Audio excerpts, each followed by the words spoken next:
Climate change से संबंधित सारी बातें, सारे आंकड़े सार्वजनिक हैं। वहाँ ऐसा कुछ भी नहीं है जो छुपा हुआ है, और वहाँ ऐसा कुछ भी नहीं है जो इतना जटिल हो कि आपकी समझ में ना आए। आप जो भी टीवी चैनल वगैरह देखते हैं, उसमें दिन भर में क्लाइमेट चेंज से संबंधित कितनी बात होती है, बताइए। हम में से कोई ऐसा नहीं होगा जो घर परिवार के 2-4 व्हाट्सएप ग्रुप्स में ना हो। वही वो जो ताऊ जी वाला गुड मॉर्निंग वाला ग्रुप होता है। जो बातें आप जानते हो कि असली हैं और सच्ची हैं, वो भी क्या आप वहां जाकर लिखते हो? वो अपना एजेंडा तेजी से आगे बढ़ा रहे हैं। आपके पास भी एक सार्थक एजेंडा क्यों नहीं है?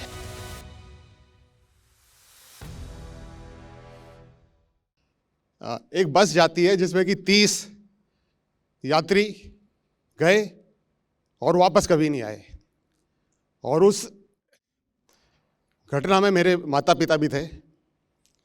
उसके बाद मीडिया ने काफ़ी इस विषय को उठाया, पर्यावरणविदों ने भी बात की और सब जानकारों ने बात की कि पॉलिसी बनेगी। क्लाइमेट चेंज एक ऐसा विषय है कि जिस पे बहुत काम होना चाहिए। आज मेरे ख्याल से 10 साल हो गए और घटनाएं तो घटती जा रही हैं, पॉलिसीज़ भी बन रही हैं। तो सर मेरा जो क्वेश्चन है, चूक हम कहाँ कर रहे हैं सर? ये कोई देखिए मुहावराबाजी, जुमलाबाजी नहीं है। हम सचमुच कह रहे हैं कि इस समय पूरी मानवता के सामने इससे बड़ा कोई मुद्दा है ही नहीं, क्लाइमेट चेंज से बड़ा। और जो बाकी भी मुद्दे हैं, अगर आप शीर्ष 10 मुद्दों को लेंगे जो इस समय मानवता के सामने है, तो क्लाइमेट चेंज के अलावा जो बाकी 9 हैं, आप पाओगे कि वो 9 के 9 भी उसी स्रोत से आ रहे हैं जिससे क्लाइमेट चेंज आ रहा है। तो अगर आप क्लाइमेट चेंज का उपचार कर सको, तो जो बाकी 9 हैं उनका भी उपचार हो ही जाना है लगभग। लेकिन हम उसकी बात नहीं कर रहे। थोड़ा याद करिएगा कि आप जो भी टीवी चैनल वगैरह देखते हैं, उसमें दिन भर में क्लाइमेट चेंज से संबंधित कितनी बात होती है, बताइए। कितनी? जोर से बोलिए। 0। मेरा सवाल यह नहीं है कि वो चैनल 0 बात क्यों करता है क्लाइमेट चेंज की। मेरा सवाल यह है कि इसके बाद भी आप वो चैनल देखते क्यों हो? और मेरा एक और सवाल है, क्लाइमेट चेंज की बात न करके वो चैनल आपको जो कुछ भी दिखाता है, आपको फिर समझ में नहीं आ रहा कि वो सब जो दिखाया जा रहा है कितना बड़ा झूठ है? तो बहिष्कार न सिर्फ उस चैनल का होना चाहिए, बल्कि उस सामग्री, उस विषय का भी होना चाहिए जो वो चैनल दिखा रहा है। नहीं समझे? कोई चैनल है जो क्लाइमेट चेंज को छोड़ के आपको कोई और मुद्दा दिखा रहा है, सिर्फ चैनल का बहिष्कार करें या उस मुद्दे का भी बहिष्कार कर दें? मुद्दे का भी। पर हमें उस मुद्दे ने जकड़ लिया है। वो मुद्दा कुछ भी हो सकता है, कोई मसालेदार चटपटा मुद्दा जो 1 महीने के लिए उठता है, 1 महीने बाद गिर जाता है। कारण बस यही, हमारे पास कोई आंतरिकता नहीं है, हमारे पास जैसे आत्मा नहीं है। हम बस पीछे पीछे चलते हैं, पीछे पीछे चलते हैं। जो दिखाया जा रहा है वो देख रहे हैं। बुद्धि के तल पर पता भी है कि सबसे जरूरी चीज क्या है, लेकिन उसके बाद भी वो चीज अगर सामने नहीं आ रही है तो हम पे कोई फर्क नहीं पड़ रहा। हम एकदम खड़े नहीं हो जाते उछल करके। मैं पिछले 3 घंटे से ये चैनल देख रहा हूं और इसमें एक बार भी कुछ भी ऐसा नहीं आया जिसका संबंध क्लाइमेट चेंज से हो। ये कैसे हो सकता है? ये कैसे हो सकता है? मैं कम से कम ये चैनल बदल तो दूं, और अगर मुझ में थोड़ी भी प्रतिभा है और थोड़ी ईमानदारी है तो मैं सिर्फ बदलूंगा नहीं, मैं वो सब कुछ करूंगा ये बात सामने लाने के लिए जो कर सकता हूं। मैं सोशल मीडिया पर लिखूंगा, इतना तो कर सकता हूं। हम में से कोई ऐसा नहीं होगा जो घर परिवार के 2-4 व्हाट्सएप ग्रुप्स में ना हो। वही वो जो ताऊ जी वाला गुड मॉर्निंग वाला ग्रुप होता है। जो बातें आप जानते हो कि असली हैं और सच्ची हैं, वो भी क्या आप वहां जाकर लिखते हो? वो वहां पर बेधड़क आकर के अपना प्रचार प्रोपेगेंडा करते रहते हैं, बिल्कुल ही गंदे स्तर का। देखा है ना, वो जो फॉरवर्ड्स आते हैं व्हाट्सएप यूनिवर्सिटी वाले, वो आपके भी दोस्तों के और कलीग्स के और बंधुओं के व्हाट्सएप ग्रुप्स पर आते हैं कि नहीं आते हैं? आते हैं ना। आपने कितनी बार आईपीसीसी की रिपोर्ट वहां फॉरवर्ड करी, बताइए? वो तो गंदगी फैलाने में खूब आगे आगे हैं। आप कितनी बार वो बात वहां सामने रख रहे हो जो सही और सच्ची है? बोलिए। और ये कोई ताज्जुब की बात नहीं, क्योंकि जहां विवेक नहीं होता वहां डर जरूर होता है, वहां डर जरूर होता है। वही कारण जो हमें मजबूर करता है एक घटिया चैनल को देखते ही रहने पर, यह जान जाने के बाद भी कि यह घटिया सामग्री ही परोसता है, हम तब भी उसे देखते ही रहते हैं। वही कारण हमें मजबूर करता है कि हम सही सामग्री वहां भी न डालें जहां डालने की हमें सामर्थ्य है। आप जाकर के उस चैनल का कंटेंट तो नहीं बदल सकते ना, पर आप जो घर वाला व्हाट्सएप ग्रुप है उस पर तो सही कंटेंट डाल सकते हो ना। हाँ, पर जैसे आप उस चैनल के सामने मजबूर हो जाते हो, वैसे ही आप घर वाले व्हाट्सएप ग्रुप में भी मजबूर हो जाते हो। वहां जीजा फूफा ताई कुछ भी डालते हैं, वो अपना एजेंडा तेजी से आगे बढ़ा रहे हैं। आपके पास भी एक सार्थक एजेंडा क्यों नहीं है? एजेंडा अपने आप में तो कोई गलत शब्द नहीं होता। एजेंडा का अर्थ है उद्देश्य। उद्देश्य अपने आप में कोई गंदा शब्द तो नहीं होता ना। और जिनका सचमुच गंदा है वो उसे तेजी से आगे बढ़ाते हैं, और आप उनके माल के ग्राहक बने रहते हो, देखे ही जा रहे हो टीवी।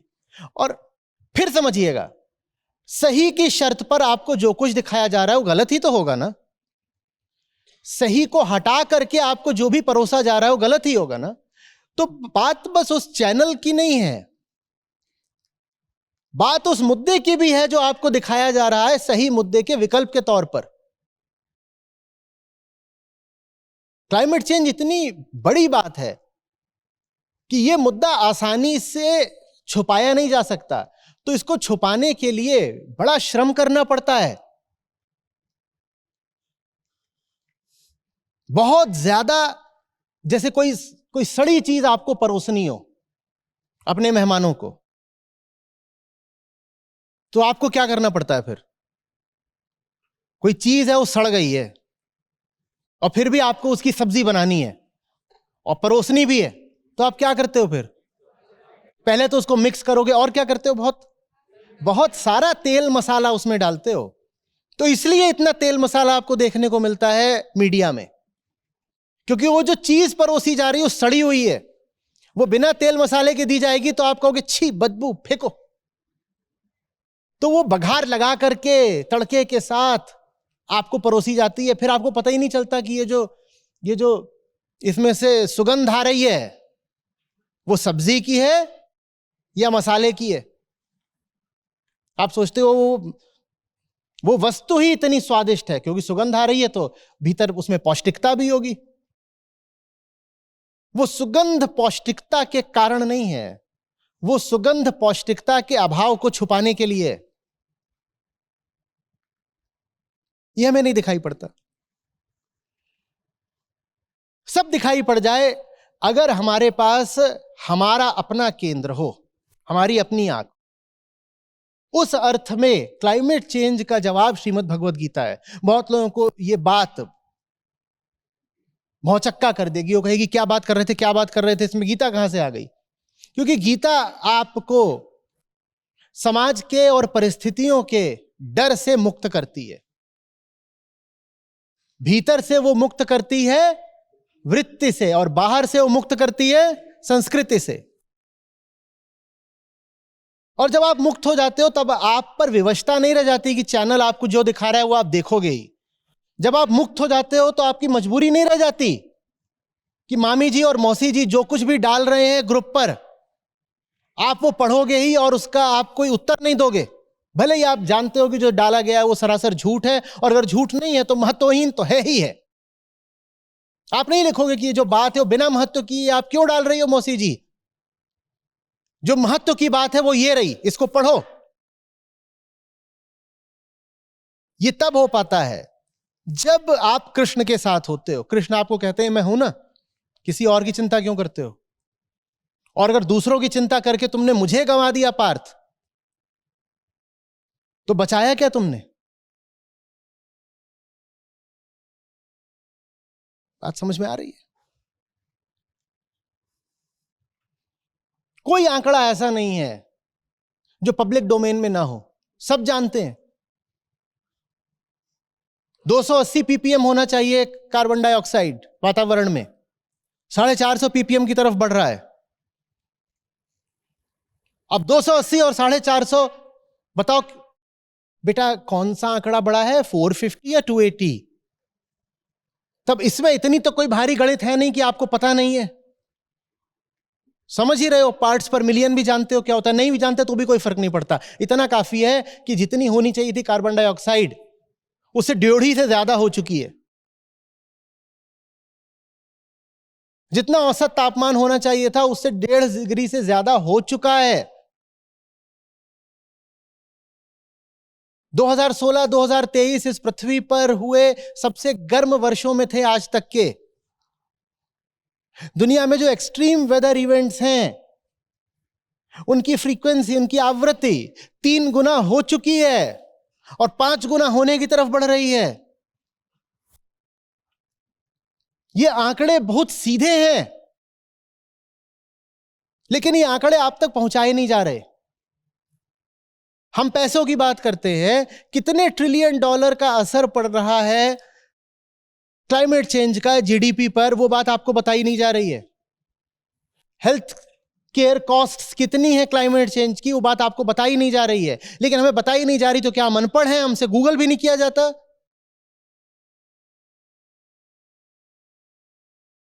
देखिए, कोई बहुत इसमें गहरी बात नहीं है। चूक हम कर रहे हैं वरीयता देने में, और दो तरफा हम पर चोट पड़ रही है। पहली ये कि आम आदमी के पास अपना कोई केंद्र नहीं होता। उसको जो चीज़ बता दी जाती है महत्वपूर्ण है, बार बार बताई जाती है, वो उसी को महत्व देता है। अगर उसके सामने कोई चीज़ बार बार महत्वपूर्ण कहकर लाई नहीं जाएगी तो वो महत्व देगा भी नहीं। और जो दूसरी बात है, मैंने कहा दो तरफा चोट, दूसरी बात यह है कि चूंकि आम आदमी के पास अपना कोई केंद्र नहीं है, तो वो जिनको चुनता है बात सुनने के लिए, वो लोग ही ऐसे होते हैं जो उसे सब उल्टी पुल्टी और महत्वहीन बातें तो बताते हैं, काम की बात कभी बताते नहीं। बात समझ रहे? चूंकि मैं कच्चा आदमी हूं, इसीलिए मैं कान का भी कच्चा हूं। कान का कच्चा किसको बोलते हैं? जो सुन लिया वो मान लिया, अपना कोई विवेक है ही नहीं, अपना कोई विवेक नहीं है। जो सुन लिया उसी को सोच लिया कि यही तो सच है। तो चूंकि मैं कच्चा आदमी हूं, इसीलिए पहली बात जो भी मैं सुन लेता हूं और बार बार मुझे सुनाया जाता है, मुझे लगता है ठीक होगा, इसीलिए तो इतने लोग कह रहे हैं। भाई इतने लोग कह रहे हैं तो ठीक ही होगा ना। आपने सुना है ये, आप कोई बात जा करके थोड़ी बुद्धिमानी की बोल दो तो जवाब क्या आता है? अच्छा तो बाकी सब पागल हैं क्या? तुम ही होशियार हो, बाकी सब पागल हैं क्या? ये इस बात का प्रमाण है कि हमारे पास कोई आत्मिक केंद्र नहीं है। हम बस दुनिया की ओर देखते रहते हैं। आत्मिक माने अपना, अपना मैं, विशुद्ध मैं, वो हमारे पास है नहीं। हम दुनिया की ओर देखते रहते हैं और दुनिया जो कुछ कर रही है हम उससे प्रभावित हो जाते हैं। और इसी बात का दूसरा पहलू यह है कि चूंकि हमारे पास कोई आत्मिक केंद्र नहीं है, कोई विवेक नहीं है हमारे पास, तो हम जिन लोगों को चुनते हैं कि इन लोगों की बात सुननी है, वो सब लोग अनिवार्यतः ऐसे ही होते हैं जिनकी बात सुनी नहीं जानी चाहिए। आप किस टीवी चैनल को सुन रहे हो, आपने किसको अपना आदर्श बना लिया है, आप किसको सम्मान दे देते हो और फिर कान दे देते हो, आओ अपनी बात सुनाओ हमको, ये सब कुछ अगर आपके विवेक के केंद्र से नहीं आ रहा तो आप पता नहीं किसकी और क्या बात सुनते रहोगे, लगातार सुनते ही रहोगे। वो आपको कभी वो बात बताएगा ही नहीं ना जो वास्तविक है। सारी भूल यहां पर हो रही है। क्लाइमेट चेंज से संबंधित सारी बातें, सारे आंकड़े सार्वजनिक हैं, वहां ऐसा कुछ भी नहीं है जो छुपा हुआ है, और वहां ऐसा कुछ भी नहीं है जो इतना जटिल हो कि आपकी समझ में ना आए। हाँ, जो क्लाइमेट साइंस है वो अपने आप में जटिल होती है, वो जटिल भी है और इनएग्जैक्ट भी होती है, थोड़ा वो अप्रोक्सीमेशंस पर भी चलती है। लेकिन वैज्ञानिक अपनी पूरी शोध को, उसके नतीजों को आपके सामने बिल्कुल सरल करके रख देते हैं और वो सब कुछ इंटरनेट पर उपलब्ध है। और वो पेड रिपोर्ट्स भी नहीं है कि आप पैसा दोगे आपको तभी मिलेंगी। आपको पैसा नहीं देना है, बस ध्यान देना है, समय देना है, सब कुछ है वहां पर। और उनमें इतनी कोई जटिलता भी नहीं है कि आप पढ़ो तो आपको समझ में नहीं आएगा। हो सकता है रिपोर्ट लंबी हो, पर शुरू में ही उसका एक्सट्रैक्ट या समरी उपलब्ध होती है, उतना ही आप पढ़ लो तो आपको समझ में आ जाएगा। दुनिया के जो अच्छे अखबार हैं और कई जर्नल्स हैं ऐसे जो क्लाइमेट से संबंधित हैं, ज्यादा अच्छी रिपोर्टिंग करते हैं, आप उनकी ही रिपोर्ट्स पढ़ लोगे, आर्टिकल्स पढ़ लोगे, आपको तो भी मिल जाएगा, सब उपलब्ध है, खुला है। लेकिन हमारे सामने वो चीज बार बार लाई नहीं जाती, और इतना विवेक हम में अपना आंतरिक है नहीं कि हम खुद वैसी कोई चीज खोजकर पढ़ें। एक आंकड़ा मैं चाहता हूं आप डिस्प्ले करें कि क्लाइमेट चेंज के लिए सबसे बड़ा जो उत्तरदायी पक्ष है वो क्या है, सबसे बड़ा कंट्रीब्यूटिंग फैक्टर, वो आप जरा सबको दिखाइएगा। मैं चाहता हूं, और आप लोग अपना मोबाइल वगैरह लेके आए, मैं चाहता हूं कि आप सब इस स्क्रीन की फोटो ले लें। ये आपके दिलो दिमाग पर बात छप जानी चाहिए, कोई चैनल दिखाए ना दिखाए, आप पूरी दुनिया को दिखाइए। और ये जो स्क्रीन है ये आपको बताएगी कि क्यों ये बात आपके सामने नहीं लाई जाती।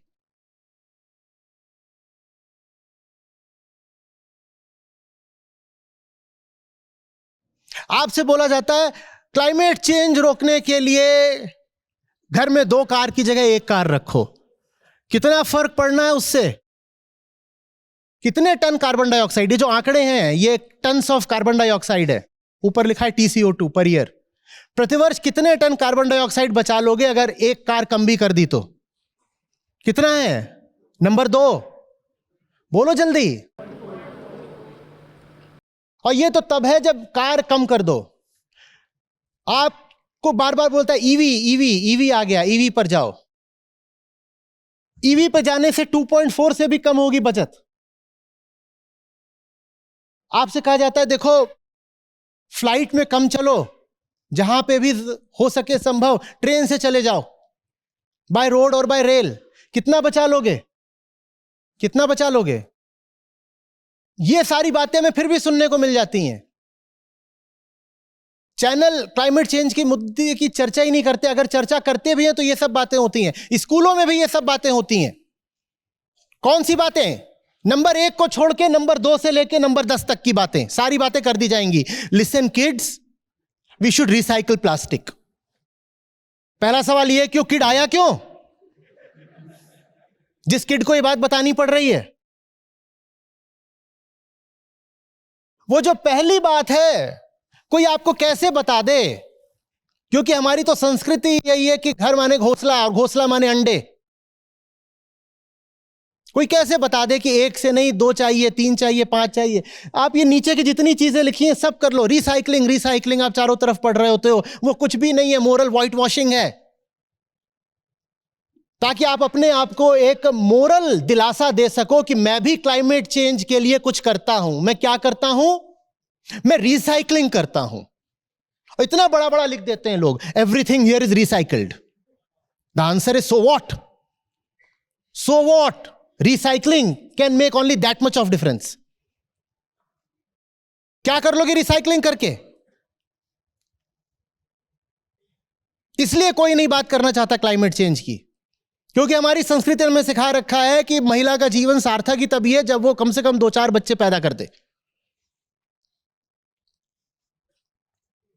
ये जो चीज है ना, बच्चों की हवस, ये है क्लाइमेट चेंज। इसलिए इसकी कोई बात नहीं करता।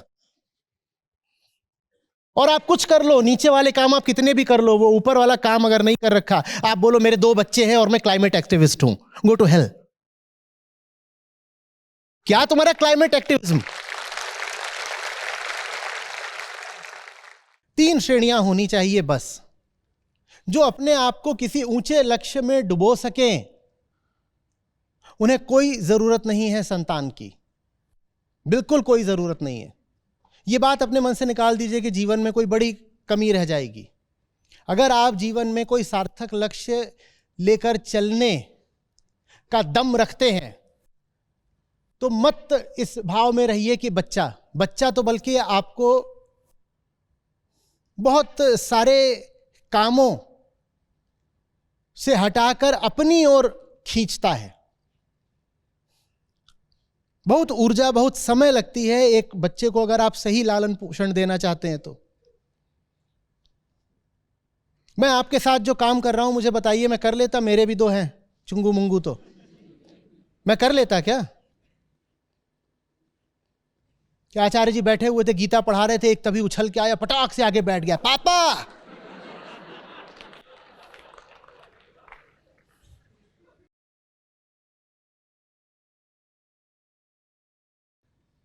और टेबल पे बैठा हुआ है और मैं आप लोगों से कह रहा हूं देखिए अब तो ऐसा आपके घर में होता है, मेरे घर में भी होता है।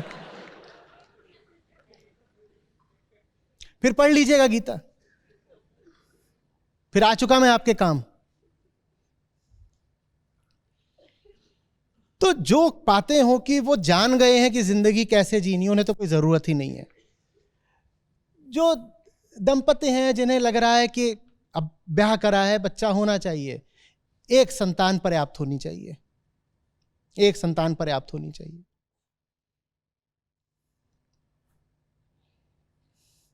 और एकदम आप किसी ऐसे परिवेश से आते हो कि पूरे कुनबे में और अपनी पूरी परंपरा में सब पीढ़ियों में औसतन 6.2 संतानें पैदा हुई हैं हर जोड़े के द्वारा। बोले कि आप क्या बोल रहे हैं, हमारे पिताजी तो 9 भाई बहन थे, हमारी माताजी 11 संतानों में 8वीं थी, आप क्या बोल रहे हैं? कुछ लोग बोलते हैं कि साहब हमारा धर्म मजहब ऐसा है कि हमें तो ज्यादा, हमें कहा जाता है कि बच्चे मत रोकना, बच्चे सीधे ऊपर से आते हैं। कुछ लोग कहते हैं हम ऐसे क्षेत्रों से आते हैं, ग्रामीण क्षेत्र है जहां पर सबके ज्यादा औलादे होती है, तो हमसे भी कहा जाता है कि बच्चे ज्यादा करना। उनको मैं कह रहा हूं अगर इतनी मजबूरी है तो 2 कर लो यार। बहुत बहुत दिल पे पत्थर रख के कह रहा हूं कि इतनी मजबूरी है तो 2 कर लो। लेकिन जो भी है तुम्हारा, राम, भगवान, खुदा, गॉड, ईश्वर, अल्लाह, मैं उसकी दुहाई दे के कह रहा हूं 2 से तीसरे पर मत चले जाओ। और 2 भी बहुत ज्यादा है, पृथ्वी के पास अभी गुंजाइश नहीं है 2 बच्चे भी झेलने की। एक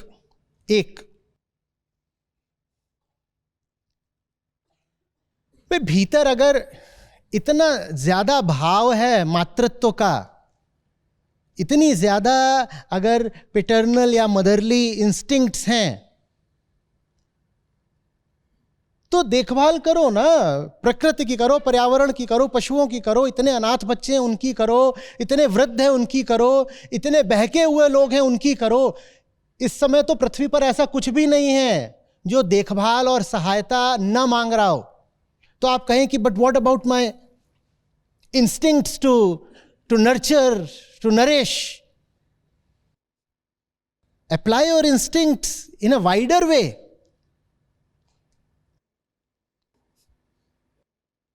नदी क्या ये बोलती है कि मेरा पानी तो सिर्फ मैं ही पीऊंगी?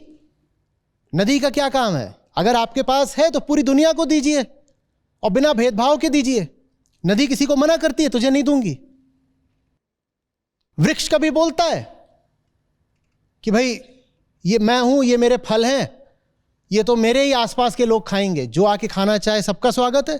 इंसान क्या, पशु पक्षियों का भी स्वागत है। तोता आकर के फल खा रहा है, वृक्ष कभी तोते को मना करता है? आपको अगर देने की ललक है तो पूरी दुनिया आपसे मांग रही है कि हां आओ, हमें सहायता दो, हमें प्रकाश दो, हमारी मदद करो। ये क्या तरीका है कि मैं अपने ही शरीर से बच्चा पैदा करूंगा तभी कुछ बात बनेगी? और कैसे पृथ्वी झेलेगी भाई? हम 800 करोड़ लोग हैं पृथ्वी पर।